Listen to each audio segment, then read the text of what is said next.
quite nicely. And we left it burning, and we all came home. The Victor, unglamorous but a vital workhorse, retired from strategic bombing duties to perform a quite different strategic task. These are the fuel tankers of the air.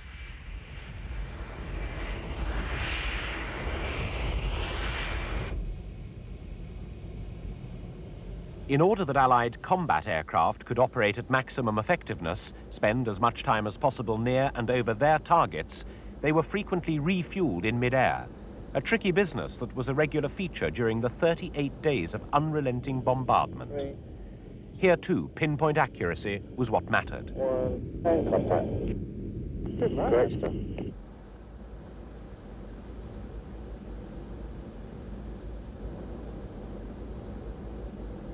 And the RAF crews earned American praise.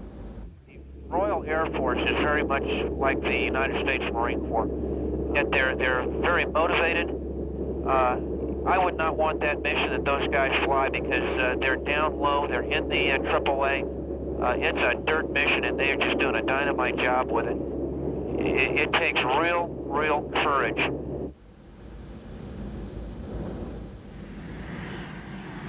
Iraqi resistance was mostly ineffective, but several planes did bring back the scars of combat, and in all, 6 tornadoes were lost during the campaign. After the runway denial missions were mostly over, different sorts of bombs were deployed, and tornadoes also carried rockets for some of their attacks.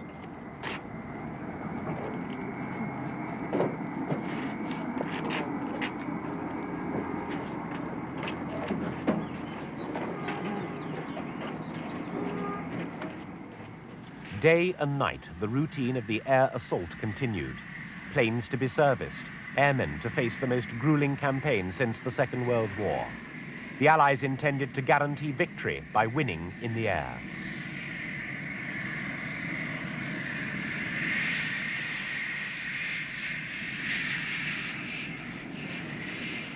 By the 10th day of the air offensive, venerable buccaneers arrived from Britain to back up the tornadoes.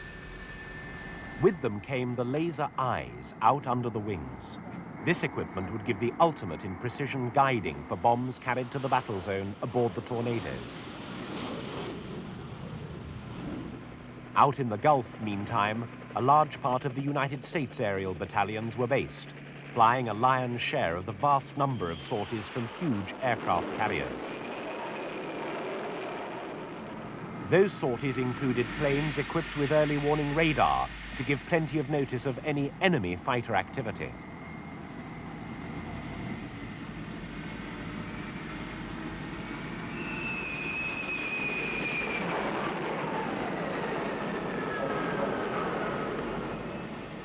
As aircraft arrived and departed around the clock, it was astonishing just how few did not make it back from the bombing and strafing runs across Iraq and Iraqi-held Kuwait. Altogether, the war cost the Allies 51 planes. Flying's obviously pretty hazardous, but being on the deck of an aircraft carrier at such times clearly has its dangerous moments too.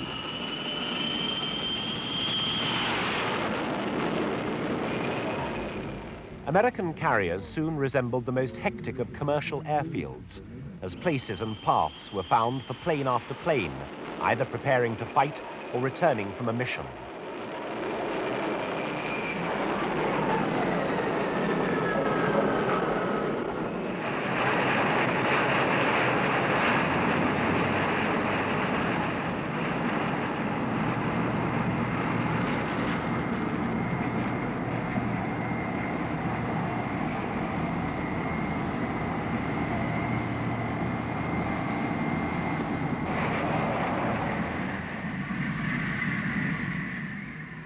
The Americans also operated from land bases in eastern Saudi Arabia.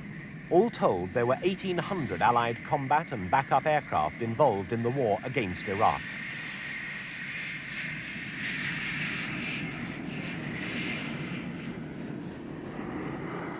There was no shortage of targets to pick, but Scud missile sites became a priority. Here, hardened bunkers protecting Scuds are attacked. Watch for the Allied bombs zooming in from the bottom left.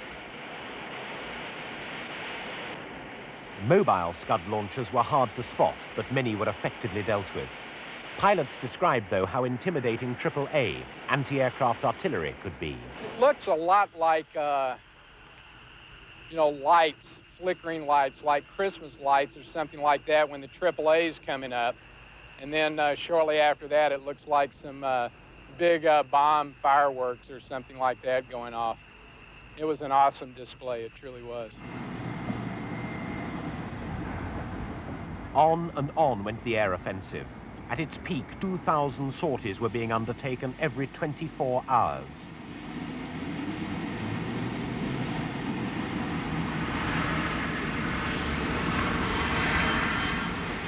And it wasn't just from bases to the south of Iraq. At least one NATO airfield in Turkey on the enemy's northern flank was also in use.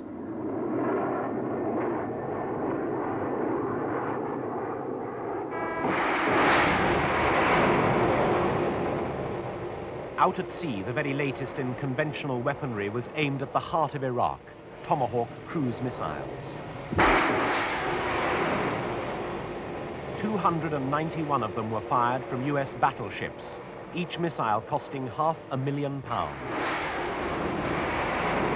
They flew hundreds of miles to their targets. Again, Allied commanders declared that only military sites would be hit.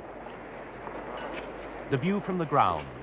Western TV crews were on hand to record the sea-launched Tomahawks as they sped at 500 miles an hour over Baghdad.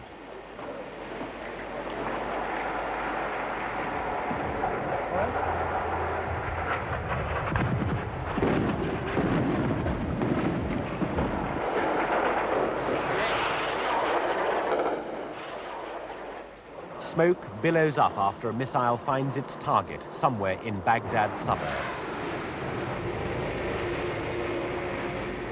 By night, as well as by day, the expensive missiles were dispatched. Each one carried its own onboard computer. Inside its memory, details of the location of the target are locked in.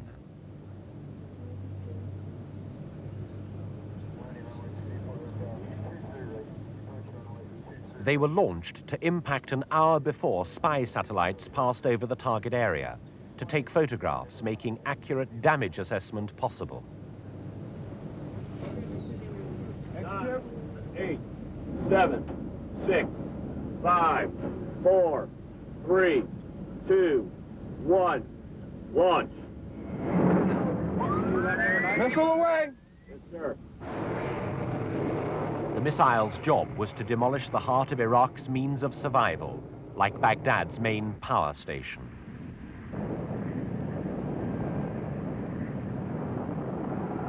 Airborne missiles were used alongside the long-range Tomahawks. This is on the front end of the weapon itself. This is the SRAM missile, with a camera in its nose striking a hardened hangar. The first missile in this attack goes straight home. A second, however, wobbles before locking back onto its target and a devastating hit. General Schwarzkopf took particular pride in the precision with which his military could hit what they wanted, while not hitting people involved in non-military pursuits. I'm now going to show you a picture of the luckiest man in Iraq on this particular day. Keep your eye on the crosshairs, right there. Look at here. Right through the crosshairs. And now in his rearview mirror. He admitted, though, the The danger. appropriate targets. We're being very, very careful in our direction of attacks to avoid damage of any kind to civilian installations. It's going to happen. It is absolutely going to happen. There's no question about it. But we're doing everything we can to prevent it. And that's not carpet bombing by any definition. The effects on Iraq of the onslaught from the skies were catastrophic. As well as strict military targets, the Allies pounded everything that could help keep a war going. Power stations were a prime example.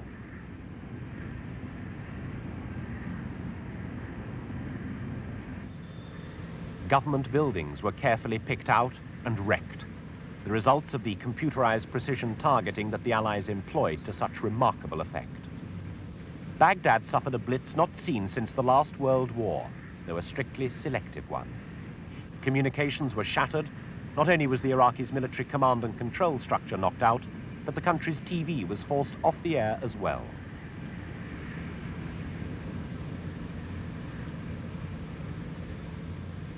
The civilian population suffered badly.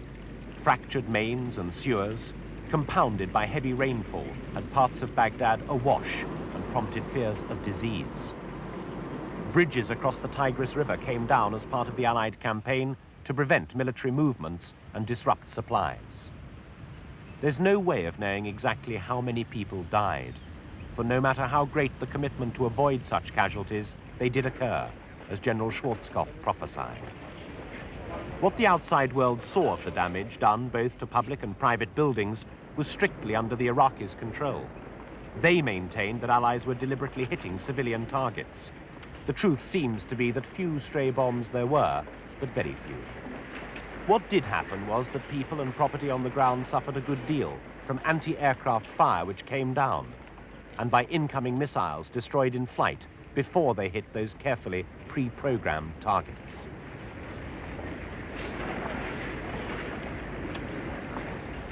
Petrol dried up, ironic in a state which is one of the world's leading oil producers.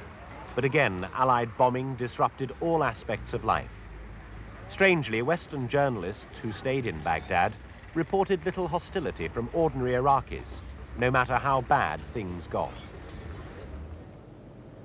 Night after night, as Baghdad was intensively bombed, people took refuge in underground shelters and bunkers. For the ordinary people of Iraq, there was little glory, much misery, in a country unable to defend itself against the mightiest military powers of the globe. Their president was assumed to be in his own well-guarded bunker, as he and his lieutenants struggled to command their military forces, most of them strung out in the desert under constant Allied bombardment. As the pressure on Iraq grew, so did the strain and danger facing those living in its cities and big towns. Although Saddam Hussein's support faded sharply after the war, during it there was much talk of loyalty, and there were sometimes signs of anger too. This is not a game. Those are human lives. Human lives. Enough of civilians. Even accidental damage could be as heartrending as deliberate attack. A rocket fell there behind us and damaged our house, as you see.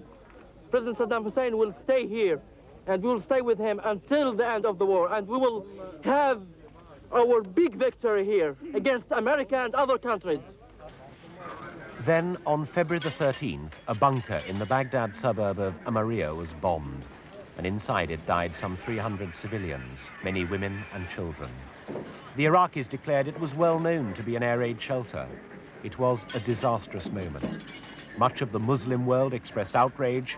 America insisted, however, that the place was doubling as a military command center. Officials produced much evidence to support their opinion. A little later, a stray RAF bomb was to kill many civilians in the town of Fallujah. That time there was no argument. An accident of the ghastly sort all too common in war had occurred. We are not indiscriminately targeting civilian targets, and I think that the very action of the Iraqis themselves demonstrate that they know damn well that we're not attacking civilian targets.